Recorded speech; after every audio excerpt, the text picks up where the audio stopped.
interferem na vida de cada um, precisam de um olhar global e especializado.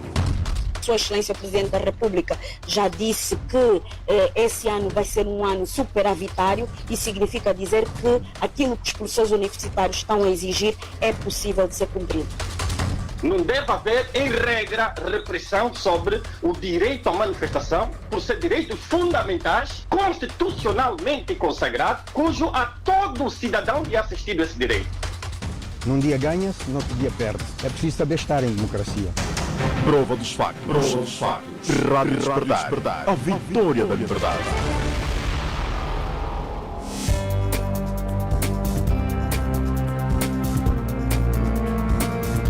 Muito bem, só o nosso indicativo. Chegamos para o debate do Prova dos Factos, 13 horas e 13 minutos. Que coincidência no tempo. Vamos começar com a declaração do presidente da UNITA ao longo desta semana. Adalberto Costa Júnior criticou a postura da Civicop, um assunto que do resto já dominou as nossas atenções no primeiro painel da semana passada. Adalberto Costa Júnior criticou o facto de a televisão pública de Angola estar a exibir as imagens de dirigentes da UNITA mortos durante o conflito interno, tanto na Jamba como agora recentemente na província do Bié. O líder do maior partido na oposição chegou a condicionar a continuação do seu partido na Civicop ao regresso dos objetivos que nortearam a criação desta comissão. O tempo já vai adiantado, por isso vamos já passar a palavra à doutora Mihaela Weba, olhar para, vamos lá dizer, esta posição do seu partido de condicionar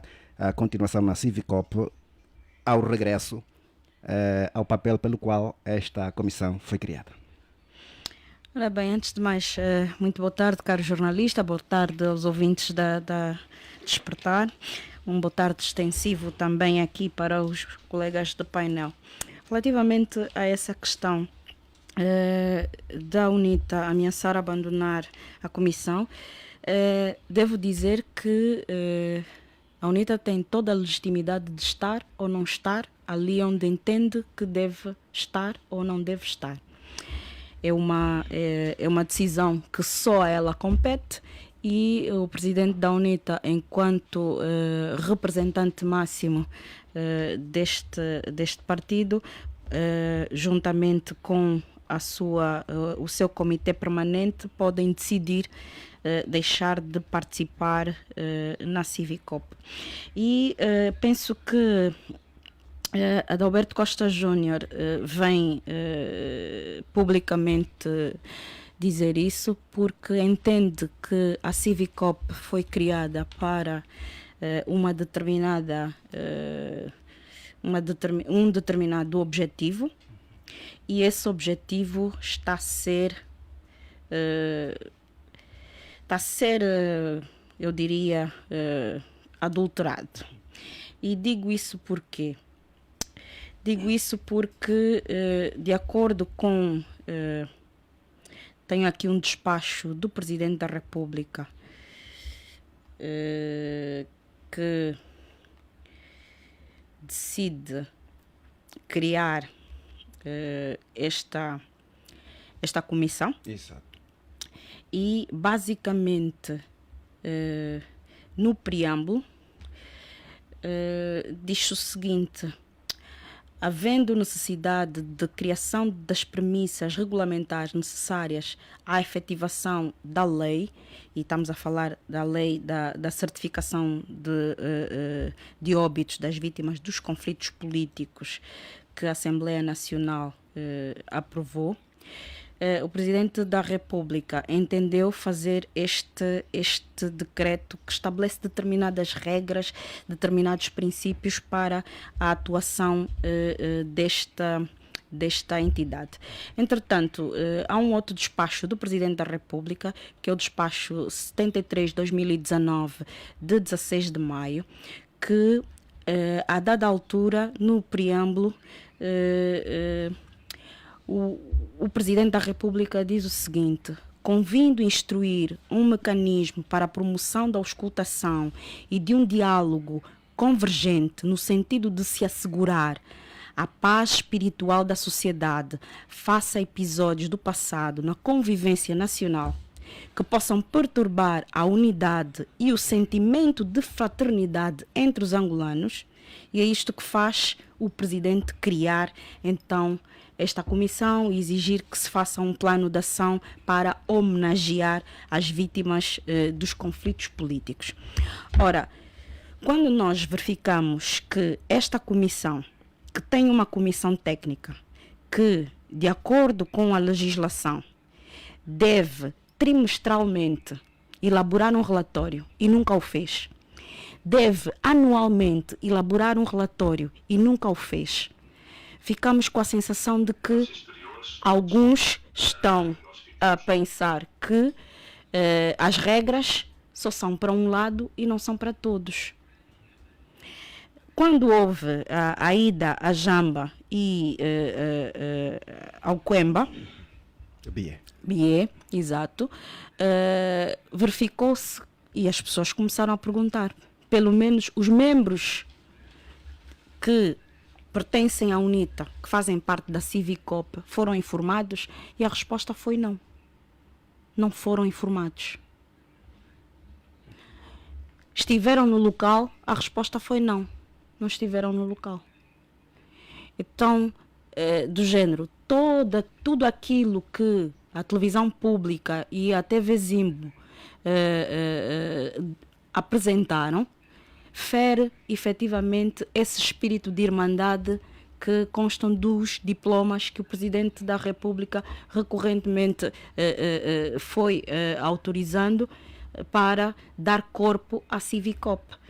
Talvez seja esse o motivo pelo qual o Presidente da UNITA ameaçou de facto abandonar a comissão, porque ela se desviou daquilo que foi a sua intenção inicial. O Presidente da UNITA denuncia esta comissão ter sido tomada pelos serviços de inteligência? Sim, de facto.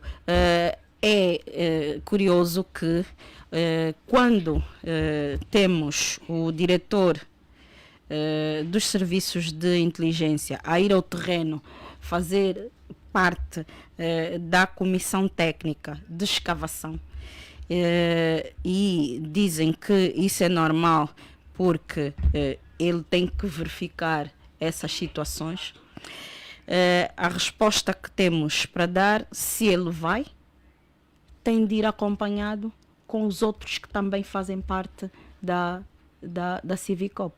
Não o faz, significa dizer que vai utilizar esse tipo de ação com interesses político-partidários. Isso é que está errado. Quando se deu a questão das vítimas do 27 de maio, nós não vimos a TPA a ir às valas comuns e a verificar que as ossadas estavam a ser tiradas e colocadas nos sacos e etc, etc. Só nos foi dito que já estão a fazer o trabalho, já foram entregues às famílias, há famílias que solicitaram a verificação por laboratórios distintos, etc, etc. Ora, é exatamente o mesmo tratamento que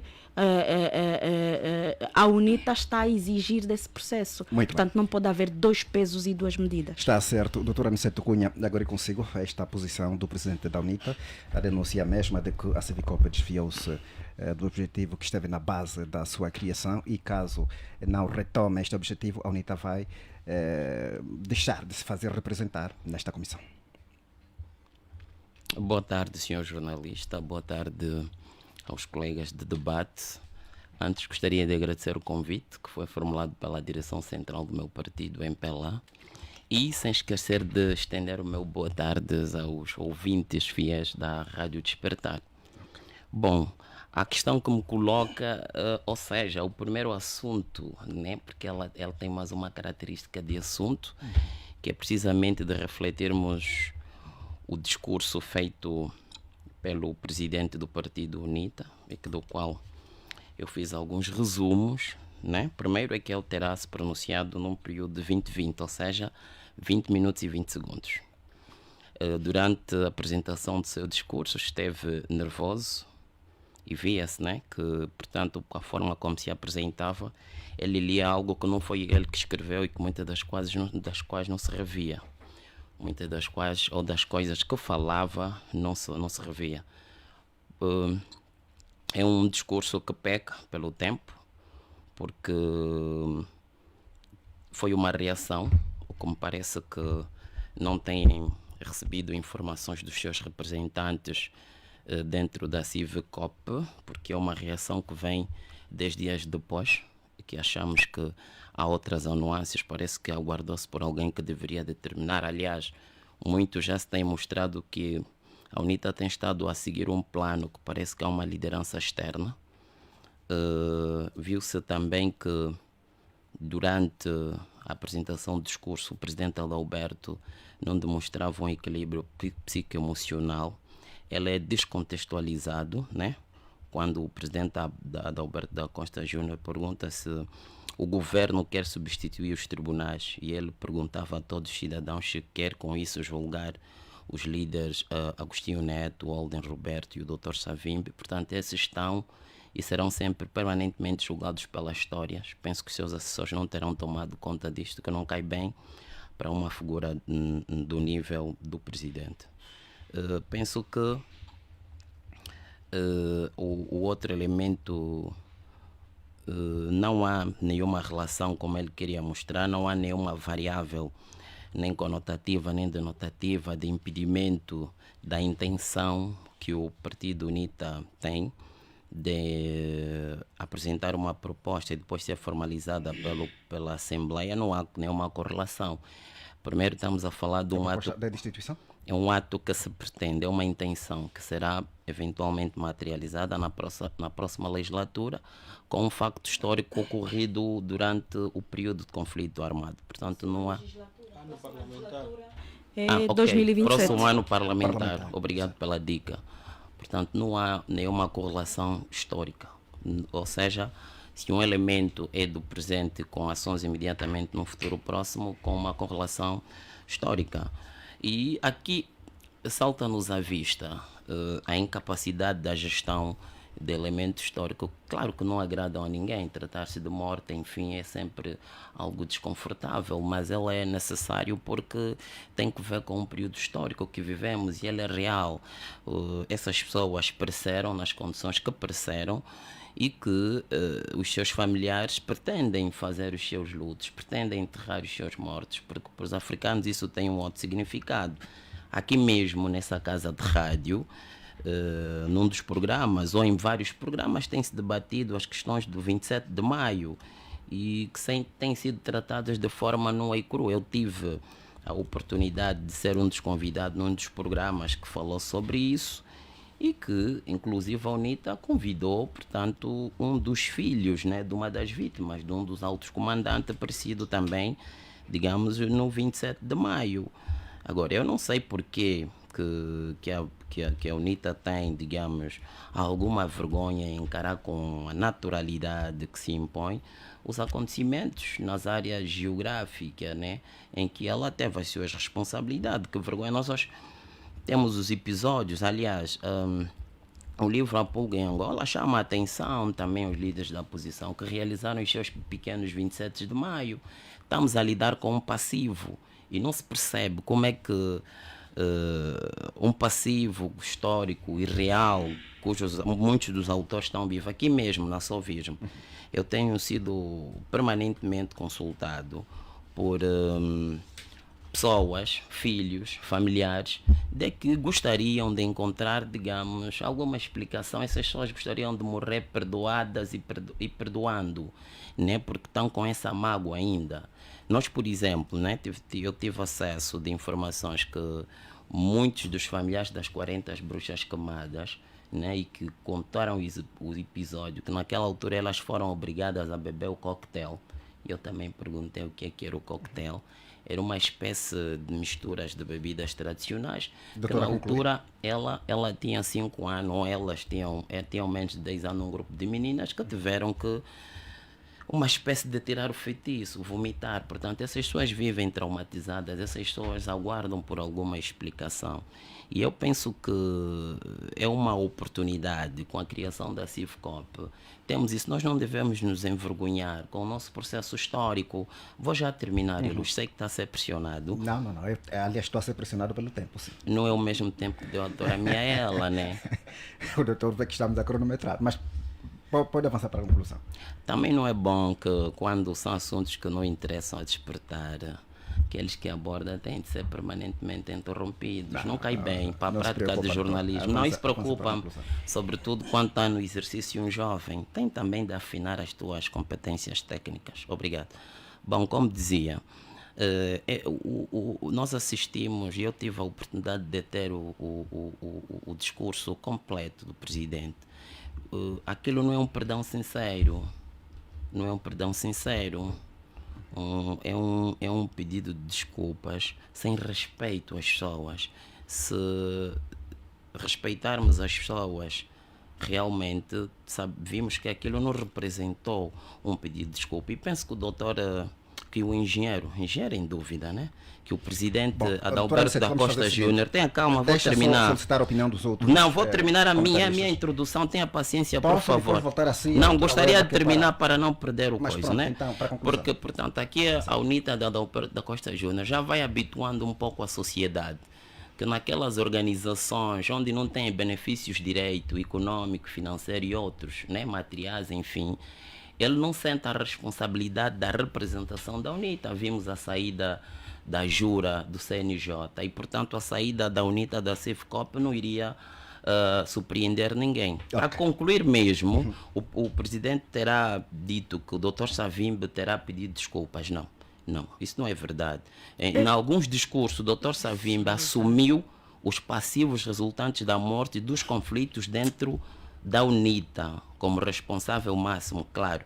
E nunca houve um pedido de perdão aos angolanos. Vamos só fazer o seguinte. Sobre as vítimas do conflito angolano. E o presidente Samakuva, em alguns discursos, admitiu culpas de todos nós, ou melhor, ele dizia, e eu cito, né? Culpados somos todos nós e vítimas somos todos nós. Eu nunca ouviu-se um pedido de perdão dirigido aos angolanos pelas vítimas produzidas pelos conflitos armados. Está certo. Doutor Gilson Salúcia, a sua opinião. Bom, nós acompanhamos atentamente a intervenção do engenheiro Adalberto Costa Júnior, no caso, o presidente da UNITA, e entendemos que o mesmo suscitou duas questões, não é? Ou seja, podemos enquadrá-lo tendo em conta dois grandes propósitos. Teve em conta a necessidade de repostar a situação que nós já tivemos aqui a oportunidade, claro, de discutir, que tem que ver com uma atitude da CIVCOP que, no seu entender ou no entender da sua organização, terá descambado do seu propósito inicial, que tem que ver essencialmente com a amostra pública das ossadas de determinadas figuras da UNITA na TPA.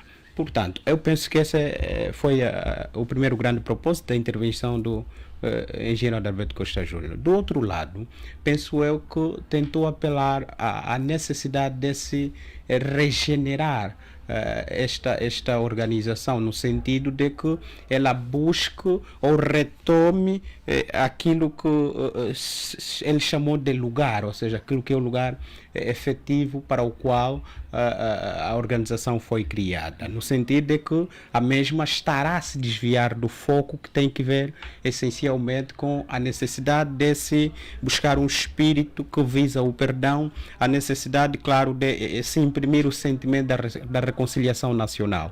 Bom, em relação à ideia de abandonar ou não a CIVCOP, eu penso que, a julgar por aquilo que temos estado a acompanhar em relação aos nossos últimos fenômenos políticos e, portanto, aquilo também que tem que ver com a posição da UNITA em relação ao nosso status político, ou seja, nós temos a UNITA que, no entanto, está na Assembleia Nacional, aceitou ir para a Assembleia Nacional, mesmo, claro, tendo percebido que tivemos um pleito eleitoral com os problemas que tivemos ligados à transparência transparência, ligada até à ideia, segundo alguns especialistas, de que quem ganhou não ganhou, na verdade, e que quem perdeu talvez é que tenha ganho. Portanto, a UNITA aceitou ir à Assembleia Nacional, aceitou discutir as questões ao nível das instituições, e penso eu que, tendo em conta esse espírito, tendo em conta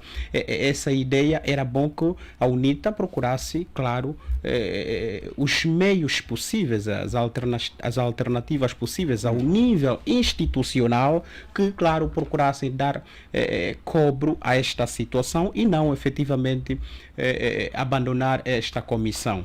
Eu acho que o grande problema nosso não está efetivamente nas ações que têm sido desenvolvidas pela Civicop.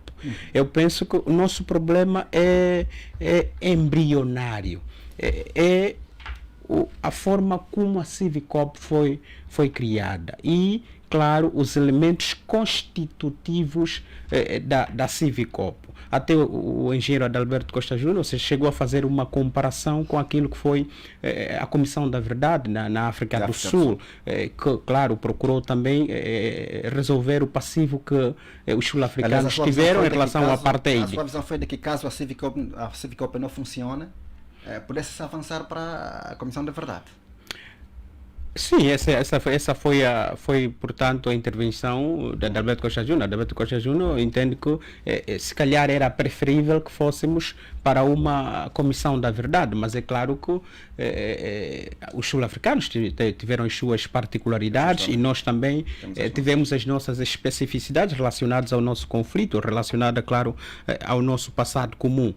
Eu acho que, como já disse, o nosso problema embrionário é a forma constitutiva da Civicop. Se porventura pautássemos por uma organização que não tivesse em conta a representatividade dos atores que, portanto, foram bastante influentes no desenrolar das ações que hoje se constituem como um passivo nosso, talvez hoje não tivéssemos essa discussão. Eu penso que o problema está ali. O problema está no facto de que, como o nosso passivo resultou de ações quer do MPLA, quer da UNITA enquanto Movimento de Libertação Nacional e não só, e que fossem estes os privilegiados no debate, na discussão e no encontrar de mecanismos alternativas, fórmulas para a resolução desse passivo. Eu penso que o problema está ali. Eu acho que nós teríamos que encontrar uma outra forma de resolver o nosso problema, buscando mesmo até a comparação com a África do Sul, por exemplo. Se olharmos para a Comissão da Verdade, quem conduziu esta comissão não teve ligações partidárias. Todos sabemos que tivemos uma figura religiosa, no caso Desmond Tutu, que conduziu a Comissão da Verdade. E nós aqui na Civicop, é só olhar que nós temos, portanto, figuras muito ativas partidárias a, portanto, conduzirem as ações desta comissão. E mais do que isso, nós temos também representantes ou figuras proeminentes dos serviços de inteligência do Estado angolano, que têm uma ação muito ativa e proeminente também nesta organização. Se o nosso propósito é, no entanto, promovermos um espírito de perdão, promovermos a reconciliação nacional e, mais do que isso, procurarmos honrar a memória, claro, dos nossos antepassados que foram vítimas desse processo, era importante que a configuração desta comissão fosse diferente e que as figuras mais ativas da Civicop não fossem representativas dos partidos políticos, porque cada um, portanto, quererá cobrar alguma coisa, o seu cheque em relação ao outro, no que diz respeito ao nosso conflito. Eu penso que o problema está ali. Está certo. Doutor Agostinho Secato, agora eu consigo a posição do presidente da UNITA. Eu começo pelo pedido de desculpas. Creio que, para todos os efeitos, o que nós, os angolanos, precisamos é exatamente isto. Os líderes comprometidos que entendem, de facto, a sensibilidade da situação. E creio que, mais do que os partidos puxarem um para o seu lado, o que devemos ter em conta é que, se o Presidente da República pediu desculpas quanto Presidente da República, as lideranças políticas também vão fazendo. Eu estou recordado, isso está num dos discursos do Dr. Isaías Macuva, um pedido de desculpas em 2007, um pedido de desculpas em 2011. Isso, por acaso, esses discursos estão compilados em livro, que será publicado em outubro, no dia 5 de outubro, e, portanto, ainda poderemos voltar a abordar sobre isso. Está lá, está num discurso, e, portanto, esses discursos estão compilados em livro. E é um dado, é um facto. O engenheiro Adalberto Costa Júnior, quando pedia desculpa, dizia que reiterava mais uma vez um pedido de desculpa. Portanto, que subentendia claramente que os seus antecessores, de uma ou de outra forma, já terão feito. Agora, o mérito terá feito. Exatamente. O mérito de uma ou outra desculpa, a forma de se desculpar, o alcance da desculpa, essa é outra discussão, que pode ser a nível desta comissão, da Civicop, ou outra comissão que se pode criar, ou até no âmbito do processo de reconciliação nacional. Assim como poderíamos discutir aqui o alcance, o mérito, a importância das desculpas que o Presidente da República pediu aos angolanos por estes atos. Creio que nesta altura que nós precisamos valorizar é exatamente essas ações positivas que os líderes políticos vão tomando, tendo em conta que tanto de um quanto do outro lado o processo foi sensível. É tão sensível que os protagonistas estão vivos, parte das vítimas, os seus familiares direitos também estão vivos. Portanto, estamos a dizer que há cicatrizes ainda, portanto, há feridas. Portanto, o tratamento deste processo requer da parte da própria comissão que é responsável por tratar deste processo, também alguma ponderação, algum cuidado um pouco mais, e cingir-se apenas naquilo que é o seu âmbito de trabalho técnico e tanto mais.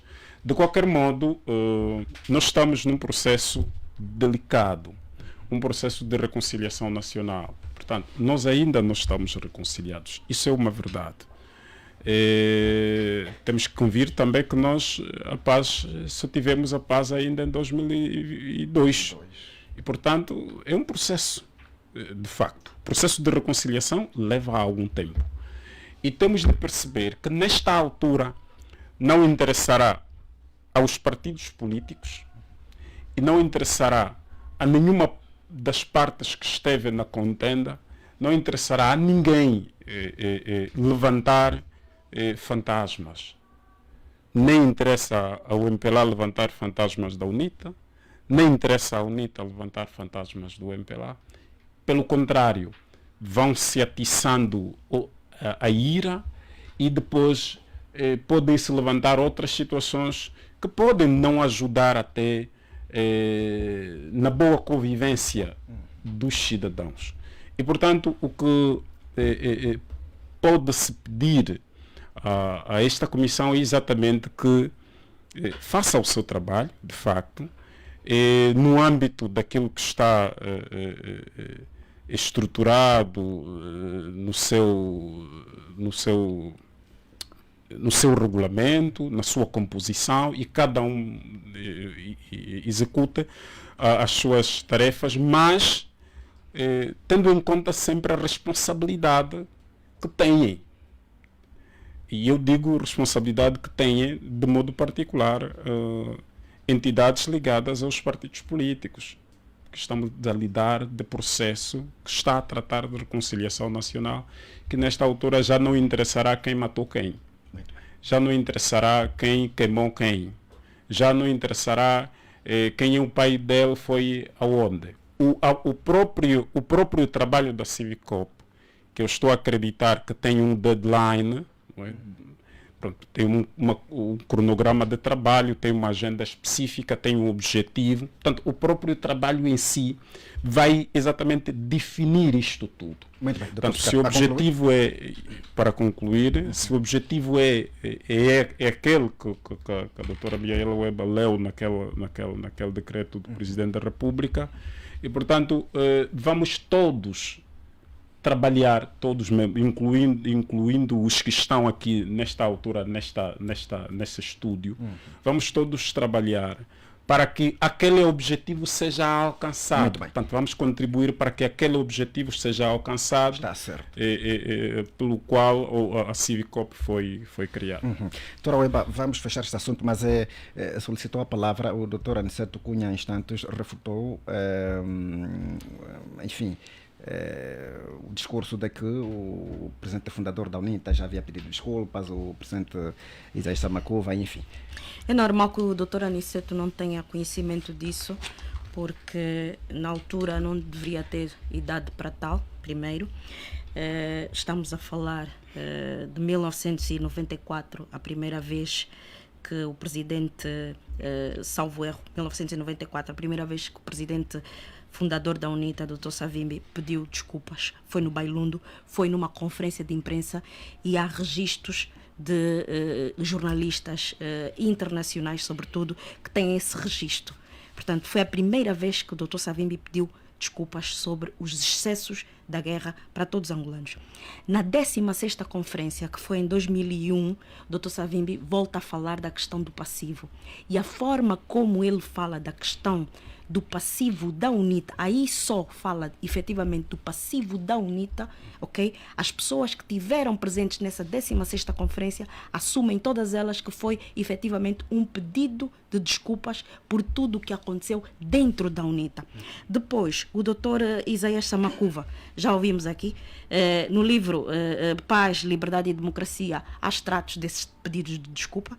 O doutor tem uma obra que vai lançar muito em breve, Dr. Cicato, sobre discursos, e tem efetivamente os discursos que foram feitos em 2007 e em 2011. E é normal que o doutor Aniceto não tenha conhecimento, porque na altura as redes sociais ainda não eram tão divulgadas, quer no tempo do Dr. Savimbi, quer no tempo do presidente Isaías Samacuva, as redes sociais ainda não estavam tão difundidas como agora. Pelo menos agora ninguém mais vai dizer que nunca foi pedido nunca foi feito um pedido de desculpas. Foi feito um pedido de desculpas, foi sincero. O presidente da UNITA, o engenheiro Adalberto Costa Júnior, endereçou vários pedidos de desculpas por tudo quanto de mal sucedeu ao longo do percurso de luta e resistência da UNITA para a conquista da democracia, liberdade, em nome da paz duradoura em Angola. Não é a primeira vez que ele faz isso. Só que, como não havia interesse de divulgar essas situações, então sempre foi ocultado. Pela primeira vez apareceu esta semana, quer na TPA, eu fiquei atenta, normalmente não vejo a TPA, mas fiquei atenta e verifiquei que passaram efetivamente a parte que ele faz um pedido sincero de desculpas. Quem viu consegue notar que foi um pedido sincero de desculpas.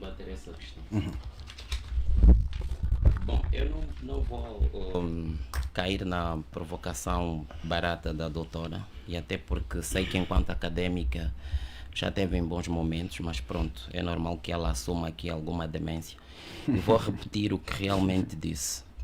Em alguns discursos, o Dr. Savimbi assumiu os passivos da UNITA. E em alguns discursos, e tenho esta obra, graças a Deus eu tenho a oportunidade de ter a cultura de investigação, e porque sou sociólogo com grande interesse na sociologia política. Então procure essa conferência de imprensa e vai ver que está errado. Doutora, respeite meu tempo, por favor, e seja educada até como mãe.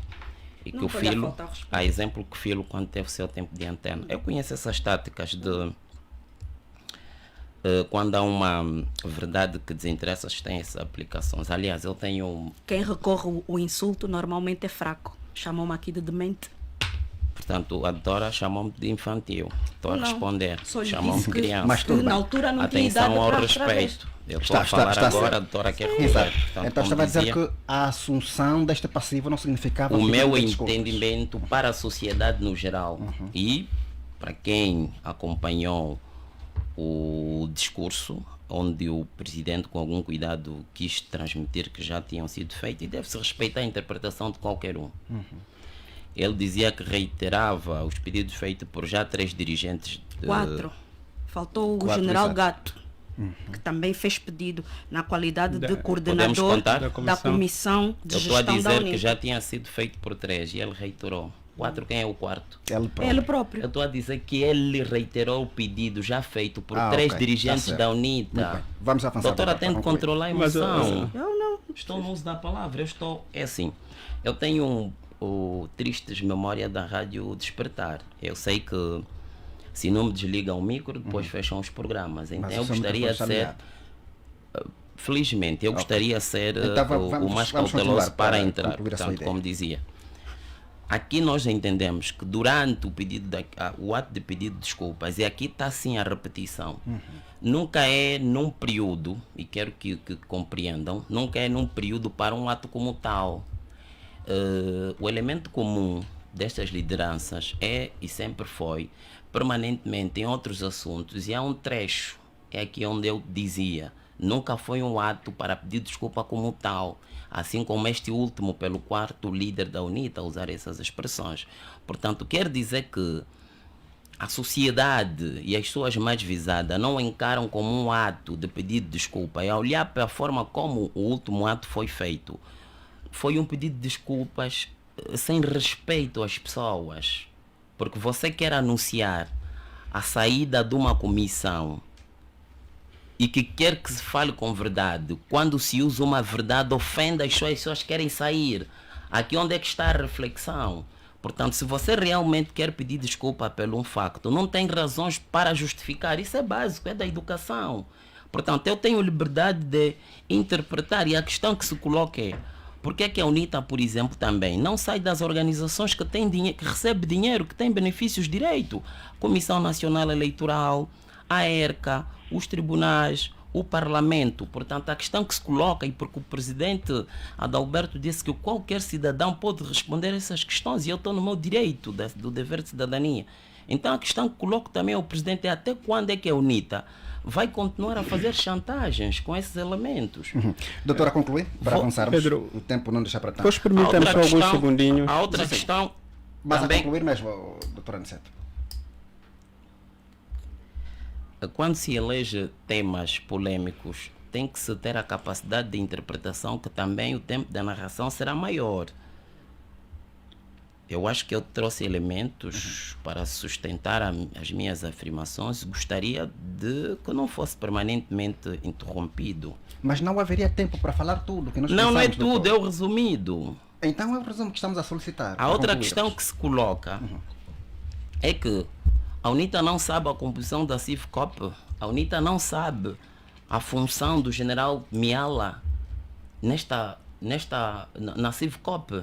A UNITA não sabe que a deslocação do general Miala obedeceu ao mandado do seu coordenador. A UNITA está lá representado. Que culpa tem essas pessoas se eles não são reportados? Eu penso que, se quisermos realmente, e aqui lembro-me de um extrato do Dr. Samacuva, que eu fiz aqui as anotações, portanto, quando da entrega dos restos mortais de Alicerce Mango e do Salupeto Pena, cito o Dr. Samacuvas, o ato de hoje é muito importante para a história do nosso país, e é muito importante também para os familiares daqueles que pereceram. Este líder, na altura, já tinha uma noção profunda, Porque se nós quisermos resolver os problemas da nossa família, Angola, dos angolanos, teremos de enfrentar esse passivo com alguma dor. Muito bem. E o luto é isto mesmo, é nós enterrar os nossos entes queridos, admitir que pereceram, foram para o além, aceitar essa convivência, perdoarmos-nos com a realidade, admitindo as opiniões e as interpretações diferenciadas. Muito bem. Está certo. Pedro Cafiel, ouvindo, claro, o doutor Aniceto e a intervenção também da doutora Weba, confesso que eu acho que considero, se termos em conta as desculpas, os pedidos de desculpas como pilares fundamentais para resolver e nos reconciliarmos, com certeza não iremos a lugar nenhum. Eu acho que interessa-nos sim. Era importante pedir desculpa? Era. É importante reafirmar, pedir desculpa? Talvez seja. Mas o fundamental para ultrapassarmos esse passivo é pura e simplesmente pedir desculpa? Não. O pedir desculpa resolve e é a súmula das súmulas da reconciliação nacional e da honra à memória das vítimas? Não é. Ok. Portanto, eu acho que deveríamos nos ater, primeiro, claro, na transparência, na integridade moral da Civicop. Refiro-me olhando para os membros ou os elementos que fazem parte desta comissão. Porque mais do que pedir desculpas, é importante que as ações da Civicop concorrem para, no entanto, Para o alcance dos seus objetivos. limpar o nosso passivo. É importante que suas ações promovam efetivamente um sentimento de reconciliação nacional. Mas é claro que se encontrarmos sempre no pedido de desculpa o diferendo entre um e o outro e o pilar ou calcanhar de Aquiles para a tão bendita reconciliação nacional, com certeza que nós não vamos chegar lá. Eu acho que nós temos que passar do pedido de desculpa às ações da Civicop e mais do que isso, eu acho que nós deveríamos pensar, não sei o que é que a ciência do direito diz, doutora Weba, devíamos se calhar cogitar a possibilidade de, tal qual nós temos no Código Penal o crime de ultraje, também ao nível da comunicação política, devíamos olhar se calhar numa norma ou num artigo que pusesse em causa a ideia comunicativa, que tivesse sempre num matou, no outro não matou, no outro feriu, no outro não feriu, como um elemento a ser sancionado, a ser penalizado por um líder ou representante do partido político. Um segundo para fechar esse assunto. Vamos avançar. Não sei se em um segundo vou terminar, mas vou tentar esforçar-me. Cafiel, em relação a estas, o que é importante reiterarmos aqui é a Civicop tem um objetivo, portanto está ali. O que temos de fazer é que os objetivos devem ser conhecidos, porque também não são conhecidos por muitos, porque não foram divulgados à medida em que deveria ser divulgado. O trabalho é sensível, requer algum cuidado. Também não precisamos expor o trabalho técnico da própria Civicop. O que é que nós doutor, vamos ter que fazer? Quando apresentou-se as ossadas de 27 de maio, ninguém falou. Falou-se até aqui de ossadas falsas. E não podemos ter dois pesos e duas medidas. O que estou aqui a dizer é que vamos deixar que a Civicop faça o seu trabalho. Portanto, vamos também pedir aos órgãos... Este recado é para o presidente Samakov. Vamos fazer para o presidente Adalberto pronto, mas da Costa, né, que interferiu no trabalho da Civicop. Não, eu estou a falar para a sociedade. Exato. Mas temos um protagonista deste ato político, que é a razão da reflexão. Mas o meu alvo para a mensagem é mesmo a sociedade. E portanto, vamos deixar que a Civicop faça o seu trabalho. Vamos também pedir à Civicop que faça o seu trabalho de acordo com aquilo que foi definido. Apenas isso. Muito bem. E, portanto, vamos nos reconciliar, vamos pedir aos atores principais que deixem de se acusar.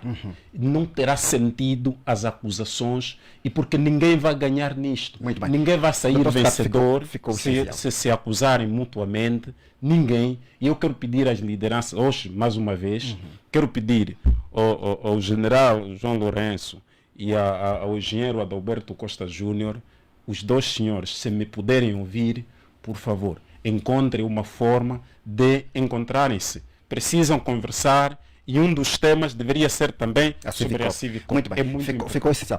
Doutora Mihaela, eu regresso assim porque agora vamos falar de um assunto eminentemente jurídico, é que o Tribunal Constitucional indeferiu, uma vez mais, o recurso extraordinário da revisão do Acórdão 632/20, que tinha a ver com a legalização do projeto político para já servir Angola, e em face deste indeferimento, esta informação, este projeto político remeteu um outro recurso de agravo para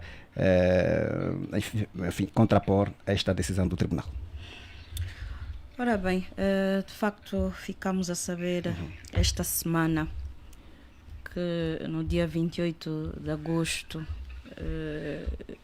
eu francamente tentei procurar este documento no site do Tribunal Constitucional. Infelizmente o site do Tribunal Constitucional ultimamente a informação não está tão disponível como antigamente. A comunicação do projeto diz que é um indeferimento liminar. Isto... Sim, é um deferimento liminar. Eu estou aqui nas decisões... Ainda devia estar no site. Sim, eu estou aqui nas decisões liminares e, por exemplo, tenho aqui o despacho de rejeição de agosto de 2020. Ok? E não tenho o despacho de rejeição agora de 2023. É isto que eu estou a tentar dizer. O site do Tribunal Constitucional, infelizmente, ou não está a ser atualizado com a devida rapidez, ou estão mesmo a sonegar informação ao público. E, portanto, vou fazer essa análise sem ter conhecimento daquilo que o Tribunal Constitucional apresentou como argumento do indeferimento liminar do recurso que o projeto político para já servir Angola apresentou. Entretanto, da resposta, este projeto político entende apresentar um novo recurso e aí já da decisão de indeferimento liminar proferido pela juiz conselheira presidente do Tribunal Constitucional ao plenário do Tribunal Constitucional. E mais uma vez eu digo que relativamente à atuação do Tribunal temos sempre duas possibilidades: ou a admissão do recurso ou a rejeição do recurso. Admitido o recurso, também há duas possibilidades: dar-se provimento ou não dar-se provimento. E, portanto, depois a apresentação dos argumentos de direito para que haja o provimento ou haja o não provimento.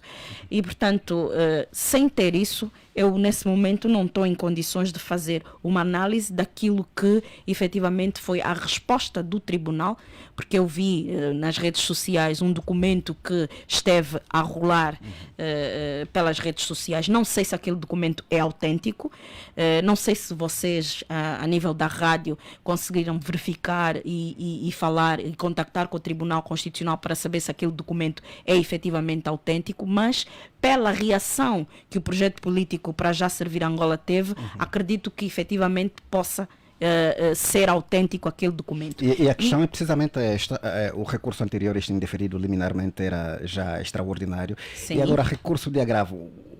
Qual é o alcance, a aplicabilidade deste recurso? Caríssimo,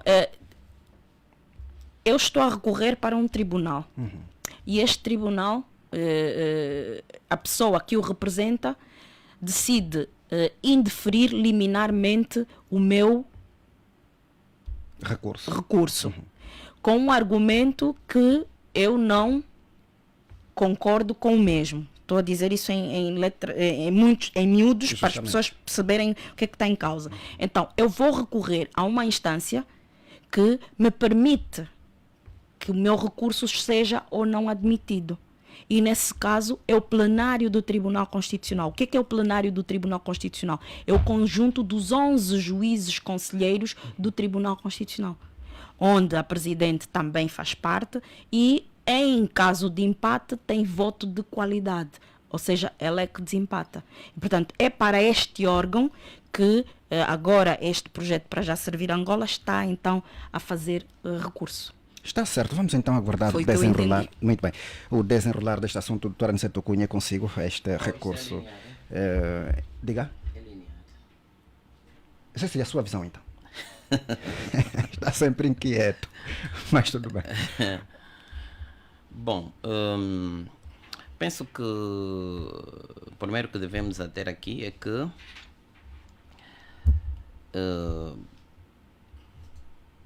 independentemente de não termos acesso a esta informação pelo Tribunal Constitucional, as decisões dos tribunais devem ser acatadas e cumpridas. Eu interpreto que, tendo em conta a visão estratégica do líder do Para Já Servir Angola, e que também é um espanto o seu silêncio até o preciso momento, o que indica ou não deve estar muito bem de saúde ou deve estar ausente do país, são duas primeiras notas. E segundo, é uma estratégia... Mas isso não é algo muito pessoal, a questão da saúde, doutor. As pessoas politicamente expostas à Constituição penso que nos permitem abordar sobre as questões. Não fui para a questão pessoal, estou a fazer a leitura do silêncio e tenho este direito de o fazê-lo. Obrigado.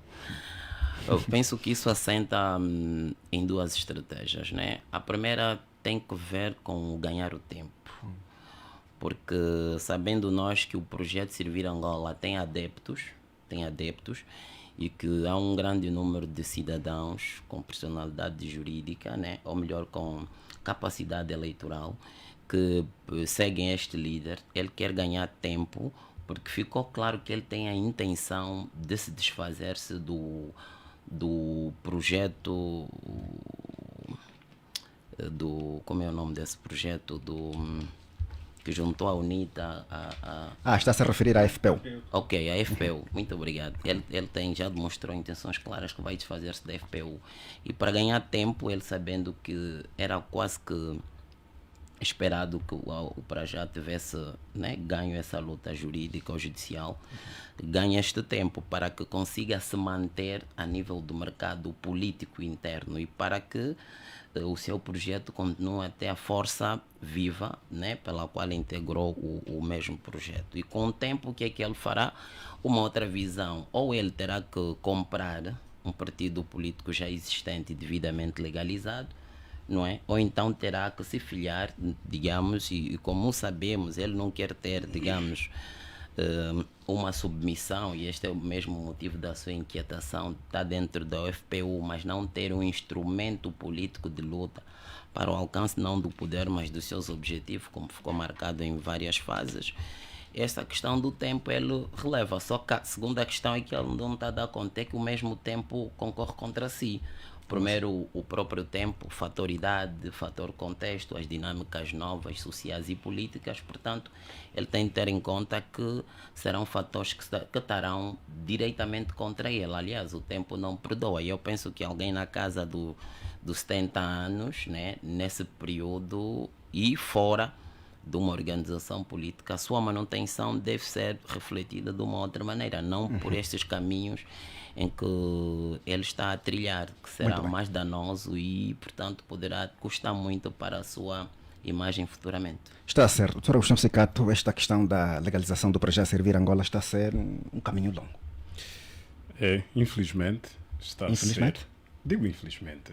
Não havia necessidade de ser tão longo, até porque a lei dos partidos políticos é clara a respeito disto. Portanto, basta a comissão instaladora reunir os requisitos e seguir os timings, isso resolve-se logo de imediato. A análise que se pode fazer é política neste processo, até porque o Tribunal Constitucional é um tribunal também político. Mas político como assim, doutor? A sua composição? O Tribunal Constitucional é político. É um tribunal político. E, portanto, a análise também que podemos fazer é exatamente política. Creio que se nós fazermos uma avaliação do declínio das democracias não interessa muito a nós termos, dificultarmos até a legalização de projetos como o Para Já. Não interessa. Até porque nós temos uma sociedade que hoje precisa de alternâncias.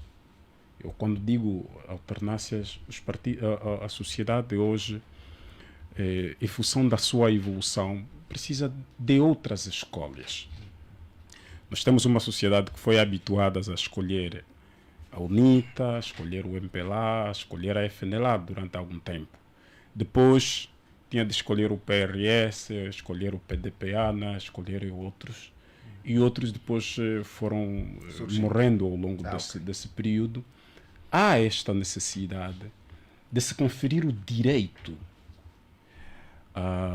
daqueles que não servendo nas outras forças, nas principais forças políticas, entendam formar outras forças políticas. Portanto, há esta necessidade, do ponto de vista político, de admitir então o surgimento de outras forças. Pode ser interpretado aqui como uma espécie de dispersão de voto, como alguns académicos também fazem, abordam. Portanto, tem o seu sentido isto, mas o que é importante é que não seria bom olharmos para as pessoas como tal.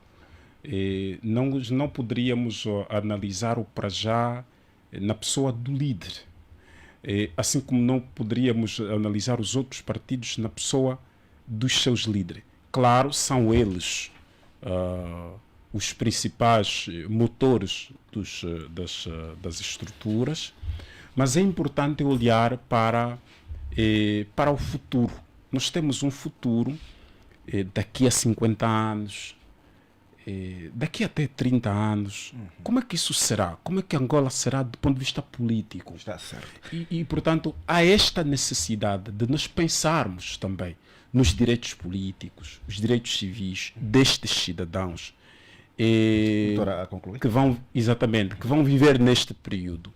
Temos de pensar que esses cidadãos precisam também de um outro espaço, para além dos partidos políticos já existentes, precisam também de um outro espaço político, de outras organizações, que façam eles a escolha e que sejam os cidadãos a decidir quem é que deve ficar no espaço político e quem deve desaparecer. Está certo. Doutor Gilson Salúcio, agora consigo esse novo chumbo da iniciativa da legalização do projeto político Para Já Servir Angola.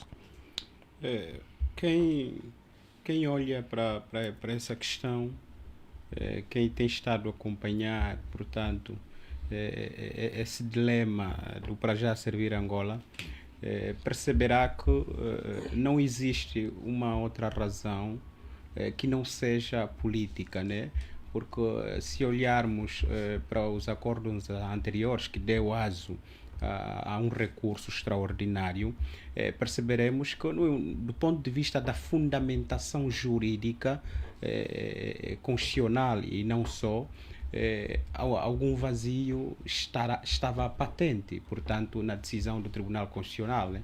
E fizemos até aqui discussões relativamente aos processos que até vinham de instituições do Estado e que, portanto, de credibilidade, claro, não de fontes oficiosas ou outras, e percebemos, claro, que do ponto de vista da fundamentação jurídico-constitucional sobre o reunir de requisitos ou não por parte deste projeto político, percebe-se que, claro, há aí um vazio, e havendo isso, não podemos fazer uma outra leitura que não seja efetivamente a leitura política, né? É um caso político e penso que só politicamente será resolvido. E eu acho que quem olha para essa questão tem de dirigir-se diretamente à sua máxima figura, né? Que é Abel Chivucovuco. E ao olhar para essa máxima figura, portanto, que encabeça esse projeto, nós podemos até trazer aqui, portanto, a visão de Max Weber, né? Max Weber dizia que a questão do poder, muitas vezes, ela deve ser compreendida tridimensionalmente, não é? Há instituições, há individualidades, há pessoas que reúnem em si três poderes. Um é o poder tradicional, o outro é o poder carismático e por último, é o poder legal, aquilo que também chamou poder racional. E quem olha para Abel Chivucovuco compreende que é dos poucos, né, faz parte daquele nicho muito restrito, muito curto em Angola, de atores políticos, de figuras políticas em Angola, que reúnem-se, portanto, três dessas duas dimensões do poder que o Max Weber faz menção, né? Primeiro, é uma pessoa carismática, isso é patente nas ações que desenvolve. Vimos como é que fez nascer o projeto da Casa CE, da coligação eleitoral, e nem precisou de 2, 3 anos para se afirmar e se compreender como uma terceira força política de Angola. E portanto, não temos que discutir a questão do carisma. E por outra, do ponto de vista tradicional, é uma figura que se encaixa, né, no nosso rol cultural. E, portanto, para a continuidade das suas aspirações políticas, falta-lhe agora o poder racional, que também é conhecido por poder legal. E é nessa questão em que, infelizmente, e vamos fechar com esta questão mesmo. Ele fica inibido porque o seu projeto, infelizmente, não consegue caminhar, não vai conseguir. Não sei se do ponto de vista jurídico, estamos aqui com a doutora Weber, jurista, e portanto já adiantou aqui algumas coisas e provavelmente não teremos muita coisa. E claro, Exato. tendo em conta também o facto de ser uma questão mais política, eu acredito que não vai dar em muita coisa, né? Porque isso daria lugar a mais um oponente forte para o MPLA, Muito se bem. porventura o Doutor projeto Aniceto para já Pato, servir doutor Angola Gilson Salucci ficou fosse essencial. legalizado. Muito bem. Doutor Cunha, desta vez começo consigo olharmos para a proposta das organizações sindicais. Tudo bem, vai rebater, mas vamos já avançar para o próximo tema. Rebater para não ir no próximo tema. O nosso amigo Gilson está equivocado.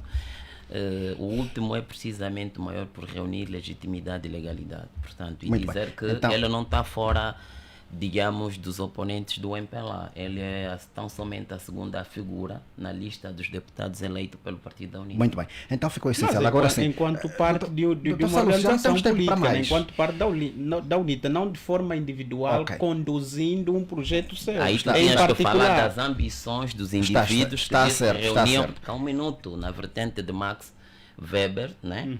Um dos componentes que estrangulam precisamente e que aqui nós temos, portanto, muitos exemplos em África e que é extremamente negativo, não é? A ambição desmedidas. Muito bom. E que não se Olha, um minuto. não, Ele temos falou tempo não para tem que continuar. terminar porque Isso ele já provocou ficou claro. o MPLA, portanto, que são o essas doutor Alceu ambições das concorda com ele, ficou lideranças patente. e Muito bem. então onde nascem os golpes de Estado, enfim. Está Porque certo. se também não Mas, olhar Carlos, para essas características negativas, vamos desenhar aqui um perfeito político. Muito bem. Porque essa ambição desmedida e permanente haver ruptura e criação de novos projetos políticos também têm de ser indicadores de leitura para a ambição, mas Muito aqui bem. o fator tempo, conforme Doutora Aniceto Cunha, ficou essencial. analisado. Deixa-me só, agora, era para começar consigo, mas já falou por algum tempo. Deixa só começar agora com o doutor Agostinho Sicardo, agora olharmos para a proposta das organizações sindicais para o salário mínimo na ordem de 245 mil kwanzas. É uma proposta apresentada ao longo desta semana. Além disto, as organizações sindicais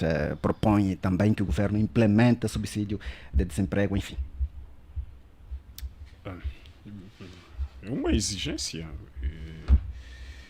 que se espera que seja aceite por quem tem responsabilidade por isto.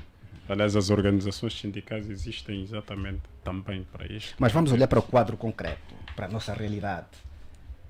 A razão de ser desta proposta é praticável, enfim. Sim, essas organizações sindicais também fundamentam. Exato. E, portanto, se olharmos para aquilo que é fundamento destas organizações, portanto, tem sentido. Agora, quem vai responder esta pergunta vai ser o Executivo. Se, no âmbito daquilo que é a sua planificação, existem exatamente condições para poder responder no âmbito dos seus programas, políticas públicas. Isto prevê-se, se prefere ser julgado nas urnas em 2027 pelas consequências que pode causar, que podem causar esses problemas que afetam essas classes e depois afetam a sociedade no seu todo. Creio que o que importa aqui é essas organizações, o contrário do que às vezes se pensa que são contestatárias e tanto mais, vêm mais para até ajudar a redesenhar melhor as políticas, os programas. Portanto, porque quando estes reivindicam e de modo objetivo, seria bom para o Executivo direcionar imediatamente no âmbito daquilo que dispõe os programas para estes problemas em específico.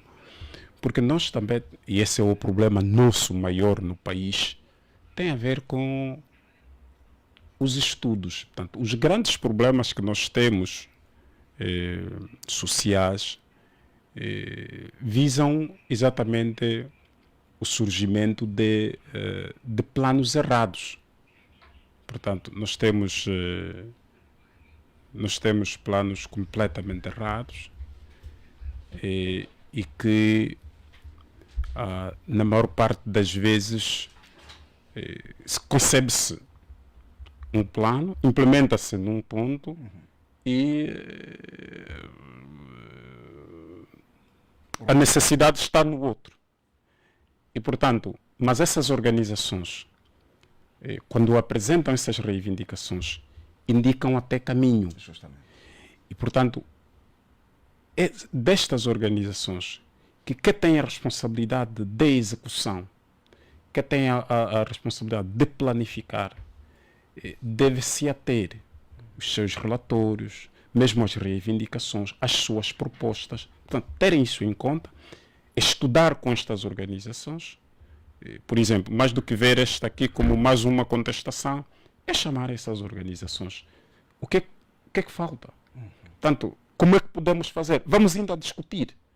Portanto, a disponibilidade do Executivo é até aqui. Como é que entendem que podemos solucionar isso? Portanto, nesta base de interação social, daí que essas organizações, várias vezes já ouvi o Executivo a dizer que são parceiras sociais do Executivo. Muito bem.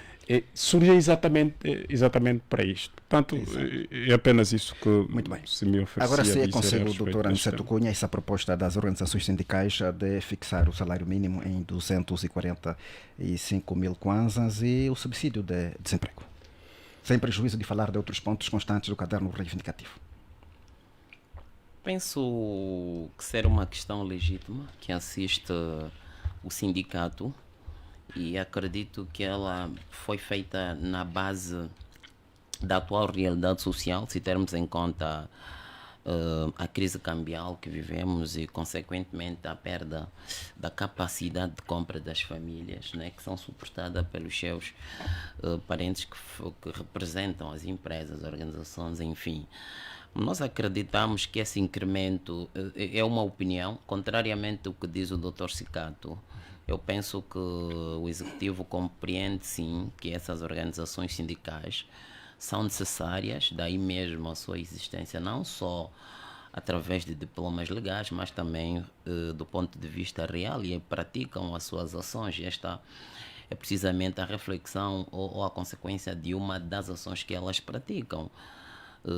Como dizia, se olharmos para a realidade social, aliás, elas são complementares às ações dos executivos, né? Porque elas encaram a realidade de uma outra forma e acabam ajudando o executivo a ver com outros olhos.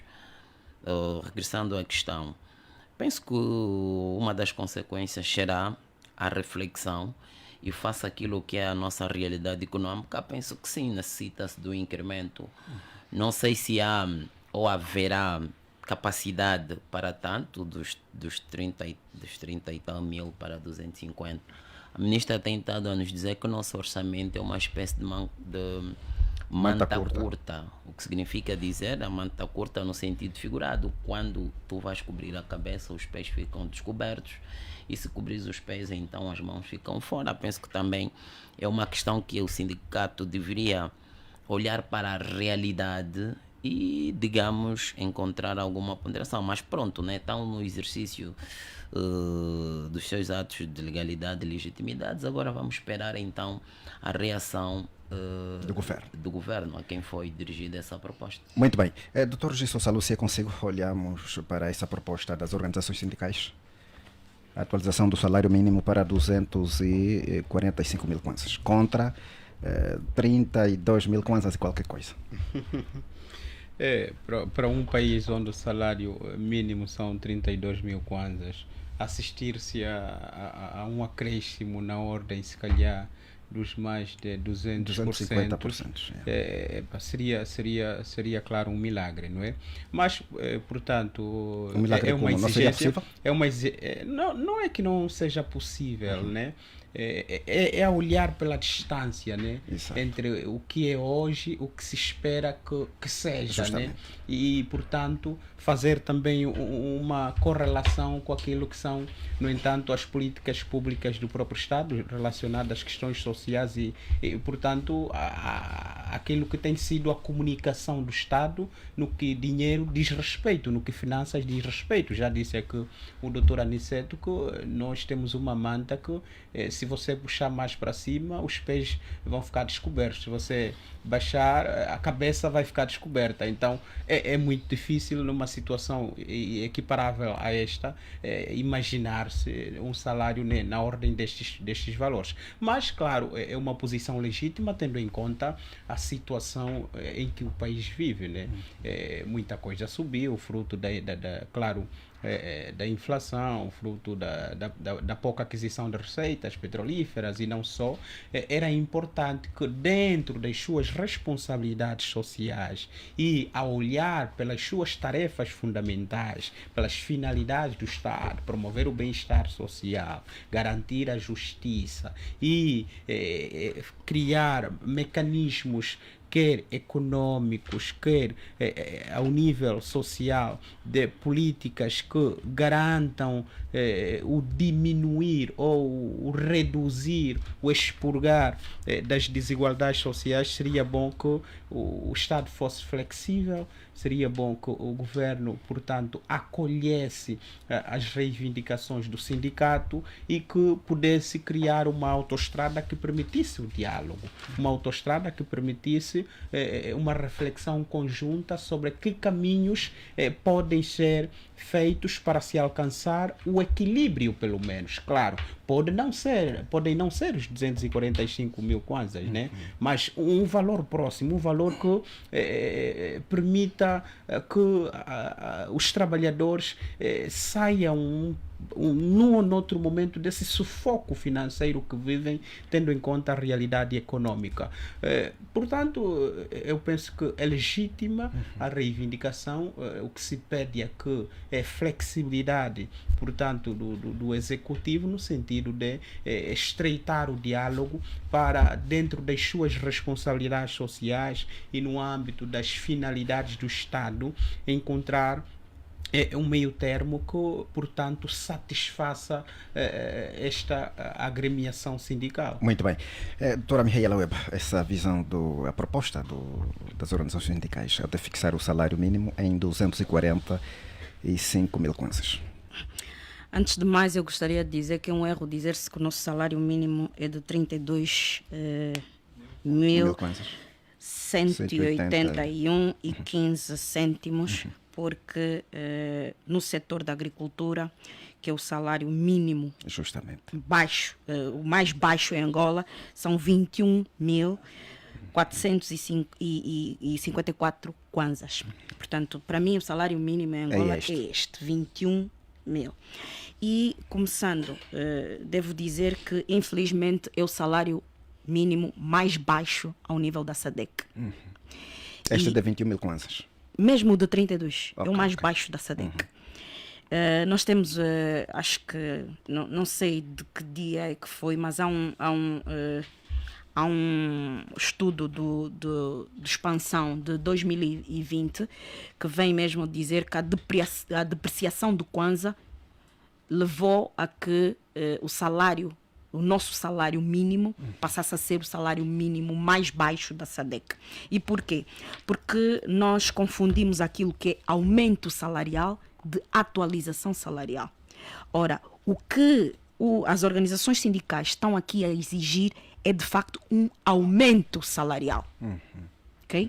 O que o executivo deveria fazer era uma atualização salarial. A atualização salarial é feita anualmente.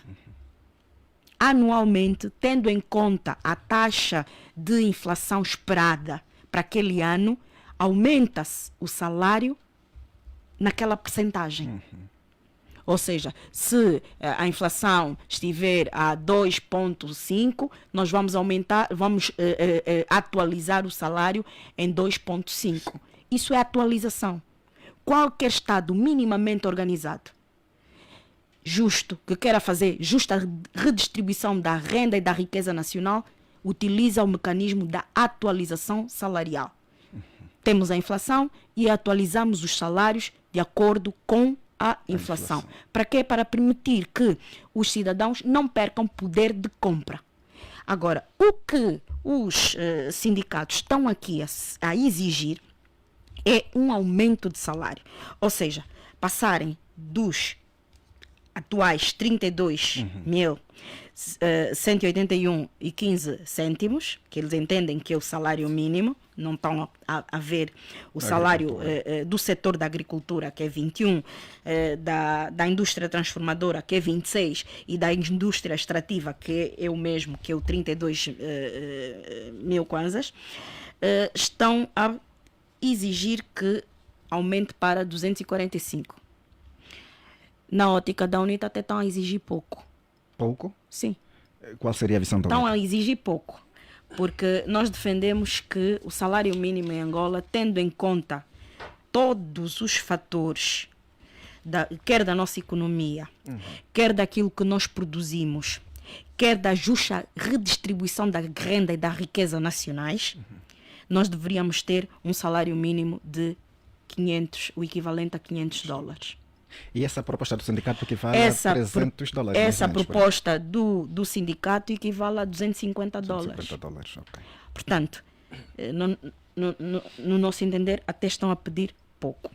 Mas estão a pedir pouco e as pessoas não conseguem entender isso e dizem, mas não, o nosso orçamento é uma manta curta, puxamos para a cabeça, os pés ficam destapados. Não. O problema é que puxamos para a cabeça, porque a cabeça é que tem o topo, e o topo é que arrecada tudo. Nós não podemos continuar a ter um presidente da República em que a cada saída dele, o país tem que pagar cerca de $14 milhões dos cofres do Estado. Não podemos. A manta está na cabeça. A manta está na cabeça. Não Nunca podemos ter uma empresa pública cujo PCE estrangeiro ganha 68 milhões de kwanzas. Não podemos. E, portanto, é mais do que justo os sindicalistas exigirem isso, porque têm conhecimento disso tudo que se passa. Muito bem. O dinheiro está a ser mal gasto, ok? Está a ser gasto onde não se deve e não se está a valorizar aqueles que efetivamente fazem Angola pulsar, que são a larga maioria dos trabalhadores angolanos. Exato. Dr. Gelson Salus, regresso a si, só temos mais 30 minutos para fechar o nosso programa. Vamos agora olhar para uma espécie de braço de ferro entre os mototaxistas e o governo da província de Luanda, em face das novas medidas administrativas do governo provincial de Luanda, que proíbe a circulação dos mototaxistas nas zonas urbanas. Entretanto, a Amotrang, que é uma organização que vela por mototaxistas e transportadores de Angola, está a negociar com o governo no sentido de encontrar uma mediana que possa beneficiar as partes. Qual é a sua visão? Bom, primeiro tivemos uma situação em que acompanhamos, recebemos publicamente 2 comunicados, não é?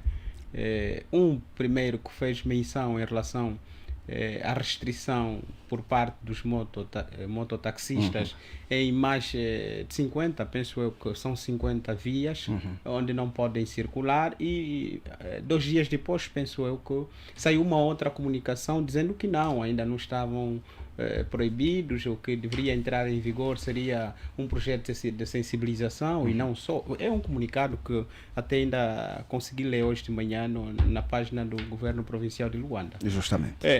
Agora, em relação à possibilidade de se restringir a circulação dos mototaxistas nessas vias, eu penso que não é uma decisão que me pareceu ser a mais óbvia, na medida em que até há um decreto presidencial, que é o decreto 123/12, que regula, no entanto, a atividade de transporte remunerado, individual ou coletivo, portanto, de passageiros ou não, de mototaxistas. O que me parece é que tenha havido...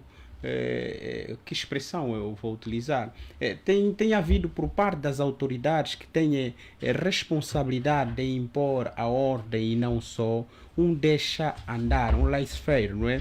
Porque também é comum muitas vezes entidades ligadas aos órgãos de ordem pública, no caso polícia, imiscuírem-se bastante na atividade destes mototaxistas, não para regulamentar, não para organizar, não para exigir destes o cumprimento quer do Código de Estrada, quer do respeito da sua própria vida, portanto, na ideia de que ao se transportar por uma motorizada tem, claro, de se fazer acompanhar dos meios de proteção necessários, capacetes e tudo mais. E o que nós temos assistido é que, infelizmente, boa parte dos mototaxistas que circulam por estas vias não se fazem acompanhar, portanto, dos capacetes. E mais do que isso, eu até participei de um projeto no qual fez parte mais de 4 organizações da sociedade civil, em que o propósito maior era essencialmente sensibilizar os mototaxistas e, portanto, ouvir das grandes dificuldades que vivenciam e não só. E o que é que nós conseguimos perceber com a coleta de informações é que boa parte dos mototaxistas nunca foi até uma escola de condução. Isso é um problema. Alguns nem sabem ler nem escrever. De mototaxistas nem conhece o alfabeto. Então, nós até concebemos momentos e períodos de formação onde convidamos especialistas e não só, também reguladores de trânsito, no caso da Polícia Nacional, no sentido de conferir conhecimento, de conferir informação a esses mototaxistas. Me parece que antes, portanto, de se ter sido tomada essa decisão, antes do governo provincial tomar essa decisão, eu acredito que inicialmente teria que convocar representantes destes mototaxistas, no caso a Motrang e outras associações, no sentido de juntos encontrarem mecanismos que visa, claro, dialogar, compreender os principais problemas dessa classe, e só depois é que se poderia pensar numa decisão, mas que fosse resultado inicial, claro, de um diálogo, que fosse uma decisão em que os mototaxistas se sentiriam representados. Agora, temos essa situação, depois de 2 dias veio outra ideia, não, veio outro comunicado, não, o que vai acontecer é mobilização, é sensibilização, é mais ação pedagógica. Portanto, o que eu acho é que se há se de facto há esse propósito de se restringir nos próximos dias ou nas próximas semanas a circulação de mototaxistas nestas 50 vias a que estão plasmadas no documento, eu penso que o governo provincial deveria dar braço a torcer, devia recuar no sentido de, primeiro, compreender os reais problemas dos mototaxistas e, junto com as associações representativas desta classe, encontrarem formas de resolver o problema, porque também, é claro, vimos o relatório, só no semestre deste ano diz que mais de 150 mil vítimas foram infelizmente por conta dos mototaxistas, né, por conta de acidentes de motorizados. Muito bem. Doutor Agostinho Secato, é consigo. O Cafil, há aqui uma avaliação que nós precisamos fazer. As medidas são medidas e, portanto, os governos podem tomar decisões de acordo com aquilo que melhor acharem que podem facilitar o trabalho ou a implementação de um determinado programa. O que está aqui em causa não deve ser este. Portanto, onde é que está o problema? O problema está no taxista circular, o problema está no taxista não ter habilidades para poder, o taxista, o motoqueiro, em poder andar, ou o problema está em não usar a capacete, ou os problemas são esses todos conjunturais, ou o problema está na fiscalização. O problema está em tudo isto. Mas quem é que como é que podemos encontrar então solução para isto? Isso não se resolve com medida. Não. Isso não se resolve assim. Isso resolve-se com estudos. E os estudos indicam caminhos para evitar exatamente que o governo tome uma medida, depois recua, portanto, toma uma medida e depois da medida é que toma outra. Portanto, dá conta que afinal não deve ser desta e, portanto, o passo agora deve ser esse. Isto até não ajuda muito na imagem do próprio do governo.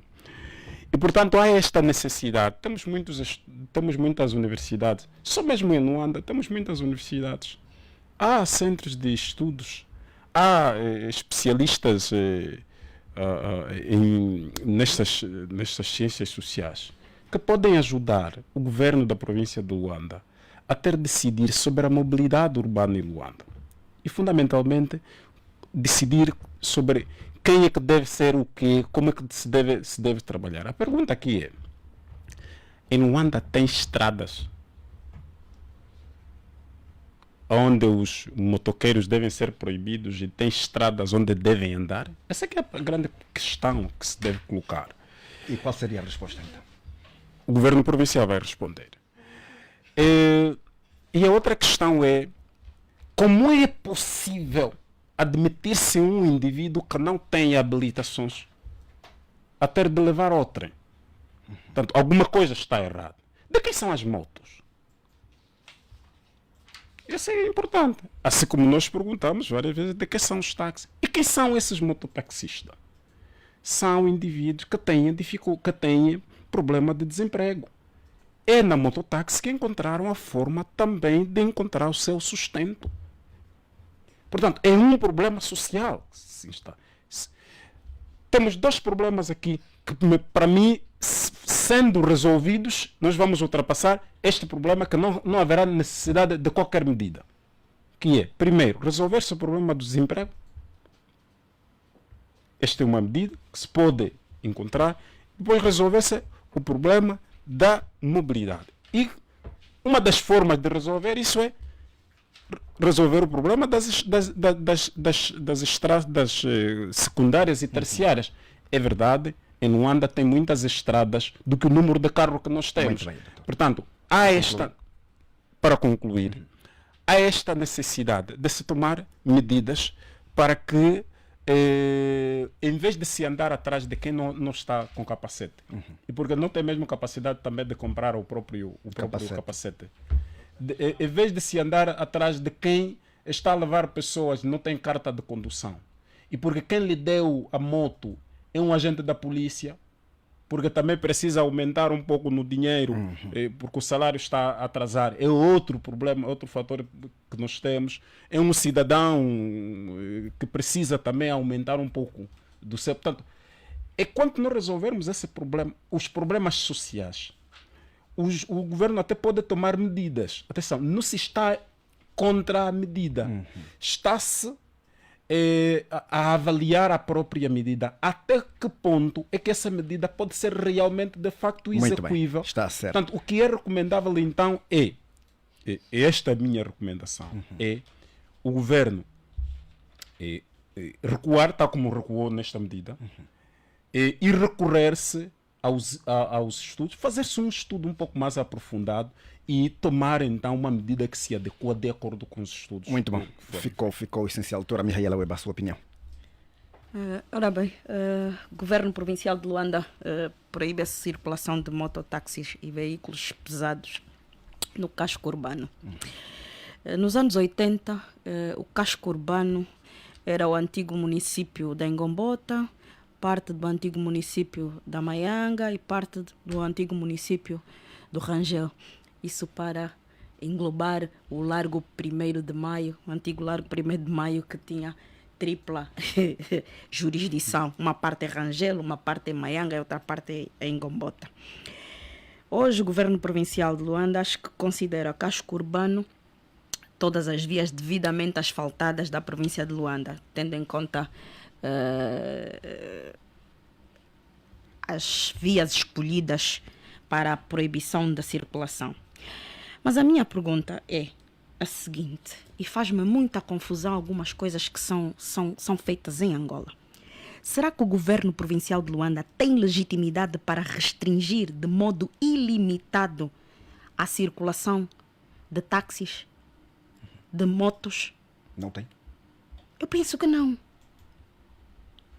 É assim, de acordo com o direito que nós, cidadãos angolanos, temos, qualquer cidadão angolano pode livremente movimentar-se, excepto nos casos em que a lei determinar restrições. É a lei que determina. Que eu saiba, o governo provincial de Luanda ainda não é legislador. Então, é daquelas coisas que eu às vezes paro para pensar, eu digo não, das duas uma. Ou eu é que levo as coisas muito a sério, ou então aqui o país devem achar que todos nós somos uns mentecaptos que não podemos parar e pensar e dizer alto lá. A primeira vez que eu vi isso, eu disse não, deve ser ou fake news, ou alguém está a tirar uma piada qualquer. Isto não pode ser verdade. Então, imagine restringir a circulação de motorizadas em determinadas artérias. E a pergunta que um amigo meu fez foi a seguinte: mas então eu que tenho a minha motorizada, gosto de andar com ela de quando em quando, já não vou poder utilizar essas vias? E depois então é que veio a resposta num novo comunicado a dizer que não, eram os mototaxistas e os veículos pesados, etc, etc. Ora, acho que deve haver uma orientação, uma coordenação entre vários setores governativos para resolverem esse tipo de situações. Primeiro tinham que estudar o impacto que essa medida ia tomar e afetar as famílias que dependem disso. O doutor falou bem, aqui o doutor Cicato falou bem. Se forem retirados, muitos deles ficarão no desemprego. Ora, a nossa taxa de desemprego já é elevada para querermos aumentar mais e criar mais um problema para todos nós enquanto cidadãos. Está certo. E, portanto, acho que foi uma medida que foi tomada, eu não diria de ânimo leve, porque acredito que alguém deve ter minimamente pensado que estava a fazer alguma coisa para organizar, mas o que de facto veio é criar pânico, veio criar desorganização e veio criar uma manifestação que nós vimos brutal de mototaxistas, que também não queremos essa situação. E, portanto, eu penso que essas medidas, quando são medidas impopulares, devem ser bem pensadas, devem conversar com os cidadãos, devem negociar com os cidadãos, fazê-lo de forma faseada e não assim de modo abrupto como tentaram fazer. Muito bem. Doutora Aniceto Cunha, a sua opinião, a medida administrativa do governo de Luanda e o fim-capé dos mototaxistas? Do comunicado apresentado e lido por um responsável do governo da província, ele fundamentava de que este comunicado teve como base o decreto presidencial 123/22 de 30 de maio. Portanto, apresentavam esses os seus fundamentos. Eu penso que há aqui uma pressão psicoemocional sobre a doutora. A doutora não está sobre si algum elevado nível de lucidez. Está, pelo contrário, algum intervalo de lucidez, porque eu sei que a sua manutenção na posição e dentro da UNITA está a sacrificar toda a sua dignidade, toda a sua dignidade académica e científica, e é normal que devaga e que respeito dessa forma. Alguma vez se perde. Não lhe admito que me falte o respeito dessa forma. Doutor, quando terminar, avisa a doutora. Aqui o tema que estamos a discutir tem a ver com os mototáxis. Ok? Quando terminar, avisa, doutora. Doutor, eu estou-lhe a dizer que não lhe admito que me falte respeito. Não lhe admito. Isso não lhe admito. Quando que terminar, me falte avisa. respeito, eu não lhe admito. Não lhe admito isso. Portanto, reiterando. Não lhe admito que me falte respeito. E eu acho que o jornalista deveria pôr termo a essa situação. Não lhe admito que me falte respeito. Muito bem. Doutora, avançar. Regressando, esse intervalo de lucidez que a doutora apresenta é normal. Não lhe admito que me falte respeito. Muito bem. Vamos fazer o seguinte. O tema não é a minha pessoa. Está certo. Nem as considerações que eu faço aqui. Não lhe admito que me falte respeito. Muito bem. Doutora Uema, vamos só deixar que o doutor... Mas devia lembrá-lo o que há pouco a doutora fez. Não tem essa capacidade. Pode avançar. Obrigado. Portanto, como dizia a doutora, não está sobre si algum excesso de lucidez. É como Pedro Cafiel. Muito bem. Eu volto a repetir. Eu não admito que o doutor me falte com respeito. Está certo. Não admito muito isso. Bem. Não admito isso. Muito bem. Pode avançar.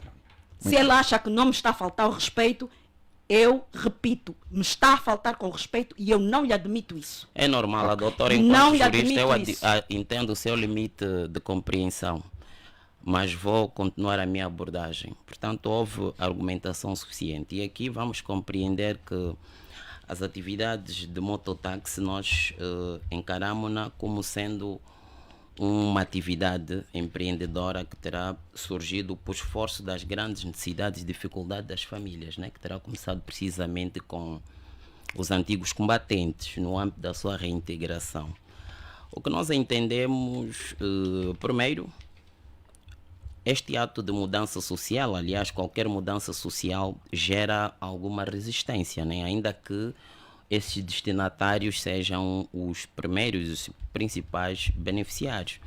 Ora bem, sendo no sentido mais lato compreendido como mudança social, a transformação da sociedade, de seu modo de organização, e como parece que a intenção aqui do governo provincial é precisamente a reorganização dessa atividade de mototáxi, e como também falou de forma errada a doutora, ela nunca foi proibida, nem tampouco foram proibidos os cidadãos que usam a sua moto como meio de transporte, mas sim aqueles que praticam esta ação como forma de mototáxi. Havendo esta alteração nos hábitos e costumes, que esses indivíduos vão deixar de fazer as suas ações que até têm grande impacto do ponto de vista social e econômico para si e para as suas famílias, porque aqui nos convém refletir que estas ações acabam impactando de forma direta a vida de muitas pessoas e de muitas famílias. E aqui precisamente é que chega a reflexão. Por que desta medida? Nós entendemos que a intenção era precisamente salvaguardar vidas. Se tiver-se em conta, ou melhor, esta reunião e esta decisão teve como base o relatório do Departamento de Trânsito e Segurança Rodoviária, mais precisamente na secção de operações, área de acidente e peritagem, que apresentou um relatório que durante o primeiro semestre tivemos o número de mortes e acidentes muito elevado, ou seja, de janeiro a julho tivemos um número de mortes de 130 pessoas e um total de feridos de 725 feridos e 368 graves. Portanto, olhando para este número e por forma a cautelar o bem-vida, penso que terão sido essas motivações a que levaram o governo da província a pensar nesta medida de reorganização. Muito bem. Quanto ao método ou a técnica por eles, aquele período não contou. Qual período? Que a doutora ficou Conta a fazer o tempo, freestyle. doutor. Não, Estamos mas a não avançar pode por ser fim. o tempo que não usei. A concluir, sim. Exato. Estava que só nos faltam 9 minutos. Vamos concluir. É uma técnica, né? Ok.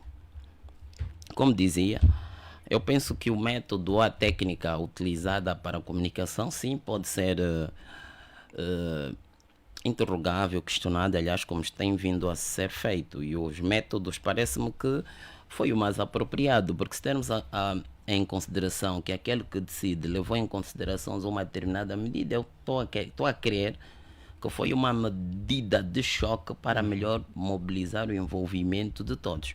Mas em qualquer momento, não foi proibida, aqui como se quis fazer passar, nunca foi proibida a atividade de mototáxi. Isso levará, digamos, à reflexão de outras questões reais. Como é que estão os estados das nossas vias secundárias e terciárias, que são aquelas em que estão a ser indicadas para esses bravos e reconhecidos cidadãos que de forma honesta e justa, portanto, levam o pão à casa da sua família.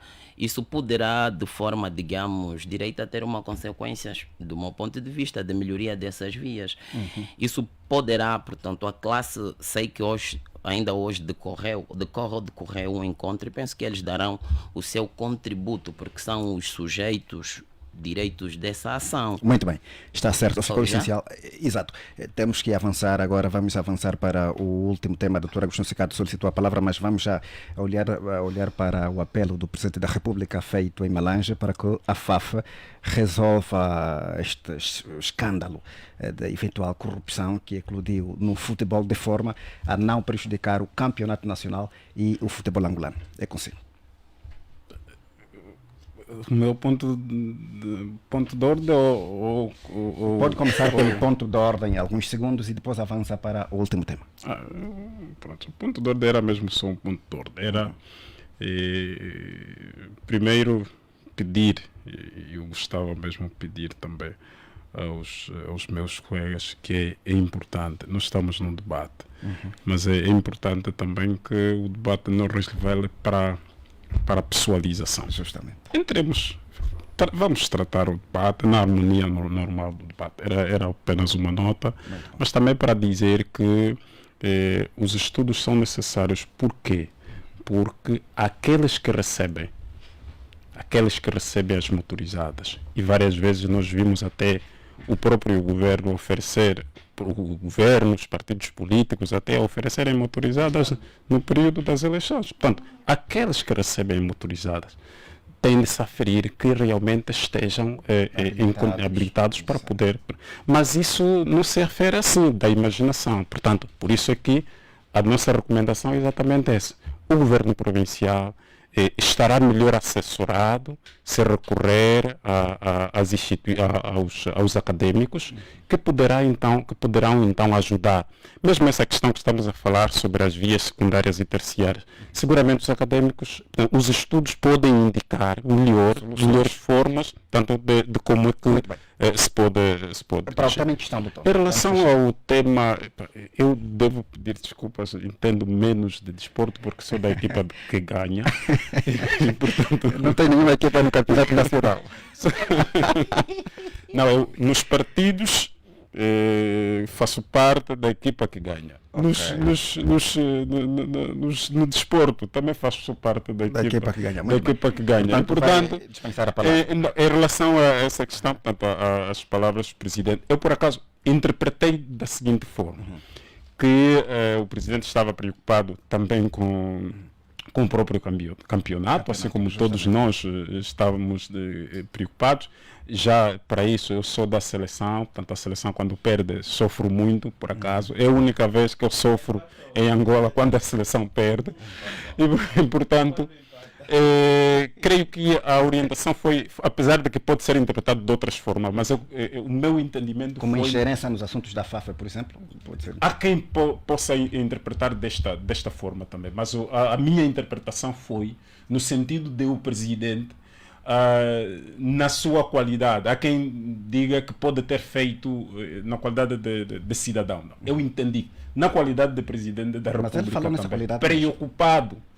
E a orientação foi não tanto política, mas no sentido de que é preciso ter em conta a sensibilidade que isso também tem. Os prevaricadores devem ser realmente punidos, mas a punição deve obedecer exatamente os ditames da própria lei, para não se pôr em causa também o próprio campeonato, que é importante. Muito bem, ficou essencial. Toaueba, a sua opinião? Eu penso que o Presidente da República, se iniciar esta nova dinâmica de começar a preocupar-se com questões que têm que ver com a aplicação da lei, seria bom. Entretanto, eu acho que, apesar dele ter feito o juramento de cumprir e fazer cumprir as leis do país, eu penso que o Presidente da República deveria primeiro esperar que esse processo terminasse, para depois então se pronunciar, porque entendemos que, eu entendo que as declarações dele foram efetivamente uma ingerência no trabalho que a FAF faz. E acho que ele não o faz como Presidente da República. Eu penso que aí ele estava a fazer nas vestes de Presidente do MPLA. E digo isso porque sabemos que quem está na FAF é do MPLA, quem está nos clubes, nas direções dos clubes, também são do MPLA. Portanto, são militantes do MPLA que estão a praticar atos de corrupção.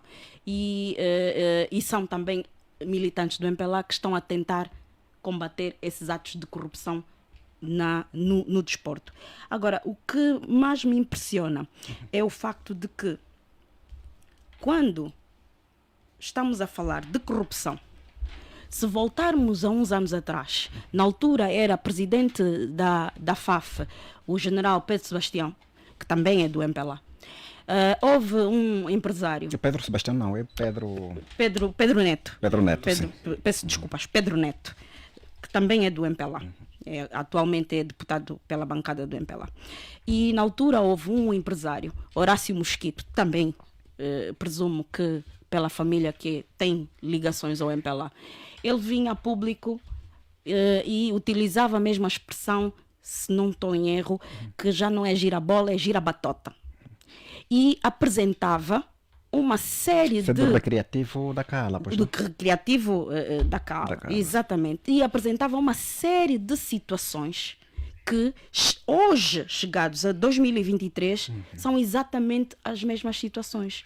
Ou seja, treinadores, árbitros, jogadores, jornalistas e dirigentes desportivos que a sua renda não justificam os sinais exteriores de riqueza que têm e que deveriam efetivamente ser investigados por isso. Eu acho que os clubes não devem ser penalizados pelas ações ou dos árbitros, ou dos dirigentes, ou dos treinadores, ou dos jogadores.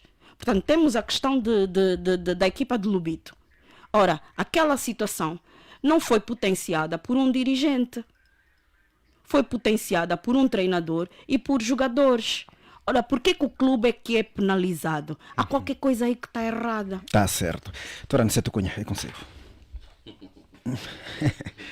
Penso que a doutora Miela Weber contradisse, né? Porque no fim da sua argumentação ela está alinhada ao Presidente da República. Eu gostaria de dizer que os pronunciamentos do Presidente da República demonstram claramente a preocupação de um líder com a sua sociedade, que está atento aos factos e aos maiores acontecimentos, digamos, que ocorrem nela. Ele teve sim uma posição de líder que pediu ponderação e, como bem aqui fundamentou a doutora Miela Weba, de que não se pode ter uma punição conjunta quando, portanto, não houve um envolvimento coletivo. E eu consultei as pessoas que eram entendidas na matéria de desporto, porque o desporto que eu entendo só são artes marciais. Então, as pessoas entendidas no desporto e sobretudo no futebol disseram-me que as aplicações, digamos, que foram ali metidas são, digamos, ponderáveis, porque recorreu-se à experiência da FIFA. Em caso dos regulamentos da FIFA, quando o dirigente, enfim, cometem atos dessa natureza, como é que ocorre? Mas é um indicador positivo, porque ao ter uma denúncia, né, esse Conselho de Jurisdição fez o trabalho, mas vamos aqui ver, independentemente da lacuna, veio a público alguma transparência, é um motivo de debate, embora ela não terá cumprido, digamos, alguns ditames, como alguns críticos fazem, não comunicou o departamento ministerial que a superintende, portanto, penso haver da denúncia, acho que há poucas formas, e tratando-se de corrupção, um crime público, penso que deveriam, digamos, fazer chegar aos tribunais que é de direito, mas pronto, é um assunto quente que é bom de se refletir, porque traz a olho nu, né, as questões que vivem-se naquele setor. E isto é positivo por si só. É de realçar, o presidente não teve nenhuma posição enquanto presidente do MPLA, teve enquanto presidente da República, como qualquer um cidadão tem, mas ele com as responsabilidades que se lhe assistem, portanto, deu a sua opinião. Muito certo? bem. Está certo. Doutor Gelson Salucia, consigo, vamos fechar. Pedro Cafiel, geralmente... O microfone está desligado, Caxanjo. Sim, Muito Pedro Cafiel. Geralmente, quando se faz discussão sobre corrupção, encontramos lá sempre em dois atores, né? Se não for na política ou em atores políticos, é nos desportos. Se for ler análises, artigos, documentos ligados à corrupção, as grandes discussões estão viradas para esses dois campos, política e desporto. Ou seja, há mais corrupção na política e também há mais corrupção no desporto. E, portanto, eu concordo, claro, que a depender da intervenção de cada um, que a medida, a penalização, tivesse em conta, claro, a participação de cada elemento, de cada membro no ato de corrupção, seja ela ativa ou passiva. Portanto, temos casos no mundo equiparáveis à nossa situação que estamos a ver agora, não é? Nós tivemos, por exemplo, na Itália, o caso Calciopoli, não é? Onde clubes do campeonato da Série A, portanto, desenvolviam ações que visavam influenciar a nomeação dos árbitros e, portanto, muitos foram relegados para a Série B. Saíram do campeonato principal e deixaram para a Série B. Tivemos também o caso, por exemplo, da Juventus em 2005, em 2006, que, portanto, foi relegada para a Série B, tudo por conta também de atos de corrupção. E a questão aqui é a seguinte: nós tivemos, portanto, um ato de corrupção no desporto, em que, de um lado, um suposto ato, uma equipa, né? Dar a presunção de inocência. Claro, mas exato. Se há penalização, houve um juízo, né? Embora aliás, o Petro recorreu da decisão com efeito suspensivo, pois não? Exato. Sim, onde um sofre mais na penalização, diferentemente do outro. Um deu 3 milhões para uma equipa ganhar o seu principal adversário, justamente. O outro deu 7 milhões para ganhar desta mesma equipa, mas quando você vai ver a penalização, percebe que há diferença, né? Para um a penalização foi maior, para outro a penalização foi branda, né? Portanto, eu acho que o apelo do Presidente da República deve ser visto no sentido de impulsionar a PGR, porque trata-se de um caso de corrupção, e a PGR, enquanto instituição vocacionada para garantir a legalidade dos atos do Estado, é importante que ela, portanto, se faça ouvir e comece, claro, um processo de investigação para, no final, dizer-nos alguma coisa sobre, claro, a necessidade que todos auguramos de começarmos a combater efetivamente a corrupção. Muito bem. Doutora Weba, um minuto para positivo e negativo da semana. Felizmente essa semana o negativo vai para a terra do meu pai. É triste ouvir que Malange, que é uma província que tem 14 municípios, dos 14 municípios, apenas 4 têm água que não é potável, é canalizada, e os mesmos 4 têm energia elétrica. Esta é a grande nota negativa da semana. O positivo? O positivo da semana, claramente o pedido, o reiterado pedido do engenheiro Adalberto Costa Júnior de desculpas a todas as vítimas do conflito armado, um pedido que já foi feito pelo líder fundador Dr. Jonas Savimbi, pelo general Lucamba Paulo Gato, enquanto coordenador da Comissão de Gestão da UNITA, pelo presidente Isaías Samacuva, na altura presidente da UNITA por 2 vezes, fez esse pedido, e agora então o atual presidente da UNITA, também a reiterar o pedido de desculpas. Muito Penso bem. que é a nota positiva dessa semana. Exato. Doutora Agostinho Cigato, positivo e negativo da semana. Eu começo com um negativo que infelizmente aconteceu hoje. Foi a morte do inspetor da Polícia Fiscal, o Paulo Jacinto Fragata. Portanto, foi baleado hoje no bairro da Polícia, no bairro condomínio Nandolo, acho que é assim que chamam, com 7 tiros à sua porta. É negativo, portanto, é péssimo isto. O positivo?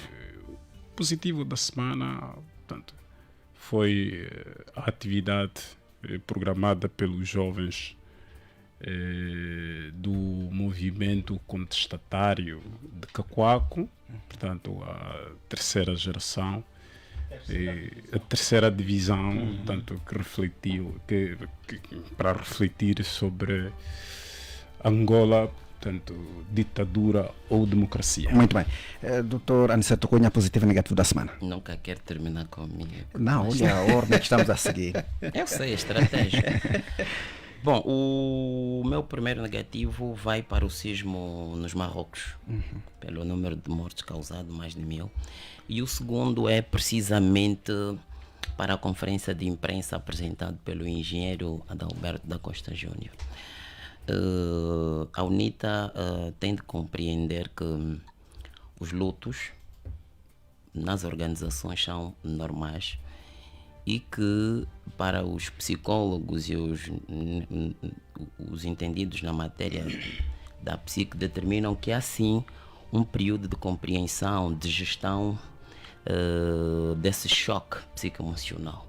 Portanto, estamos aqui a ver que até agora a UNITA não se recuperou do luto de ter perdido as eleições últimas em 2022 e todas as suas ações, portanto, continuam a encarar o cabeça de lista e felizmente eleito Presidente da República como o carrasco do seu luto. Não tem de se compreender e passar. Portanto, por outro lado, o Partido UNITA não pode permanentemente fingir demência. Nós ouvimos também de viva voz do seu líder, do seu líder. Vamos então a manifestação da morte de 200 jovens ocorrido durante um longo período de manifestação, mas porém a UNITA continua calada e a fingir demência. Calma, Vamos fechar o positivo nesse da relatório semana. apresentado nas mortes e na sinistralidade estão mais de 300 mortos. Muito bem, Estão o calados. positivo da semana. O positivo da semana é seguramente a visita de Sua Excelência ao Presidente da República, João Manuel Gonçalves Lourenço, a província, ou seja, a província do grupo etnolinguístico Ambundo, refiro a Malange, e por ter deixado vivas as esperanças de dias melhores. E o segundo positivo é também do nosso incansável presidente na visita dos 2 hospitais. O primeiro, o municipal de Viana, que deixou digamos, uma grande esperança naquela população. E o segundo é precisamente o segundo hospital do esquemado, sendo certo que o presidente terá, digamos, duas referências. A primeira negativa por não cumprimento dos compromissos. Temos mais tempo. E não gostas, né? Quando falam do presidente, deixa-me terminar, você convidou o MPLA, tenha paciência. Já não temos mais tempo. Portanto, criticou a postura e o não cumprimento dos contratos, uma vez que temos Doutor Gerson Salusi, o positivo e negativo da semana. Já não temos mais tempo. O meu negativo tem que ver com o contínuo afunilamento do direito à liberdade de manifestação e expressão, né? Vimos essa semana o presidente deslocar-se para Malange e pude falar com muitos ativistas. Parece que houve repressão. Portanto, apelamos aqui que se somos de facto, como diz a Constituição, de forma formal, passe a redundância, democrática de direito, é importante que preservemos o direito de liberdade de manifestação. Portanto, a deslocação do presidente levou à detenção de jovens e muito mais. O positivo? Não sei se é positivo, não é parte desta semana, é da semana anterior, mas ainda é deste mês. Tem que ver com a dimensão real do sismo, não é? Do tremor de terra no Bié. Inicialmente tive uma ideia. A semana finda desloquei-me para o Ambo e falei com muita gente que reside no Bié, que afinal de contas criou mesmo um susto grande e muita gente perdeu coisas porque foi um tremor que, dizem ele, passou dos 30 a 40 segundos, mas que destruiu muita coisa e que é importante que comecemos a estudar, a analisar, compreender esse fenômeno para encontrarmos então soluções. Obrigado, doutor Gerson Salusi, doutor Aniceto Cunha, doutor Agostinho Sicato, doutora Mihaela Web, obrigado a você que esteve do outro lado em nossa companhia. Nós vamos com a promessa de voltar na próxima semana. Deixamos a dica de sempre, entre o bem e o mal, a nossa sugestão e preferir sempre, sempre e sempre o bem. Estamos juntos.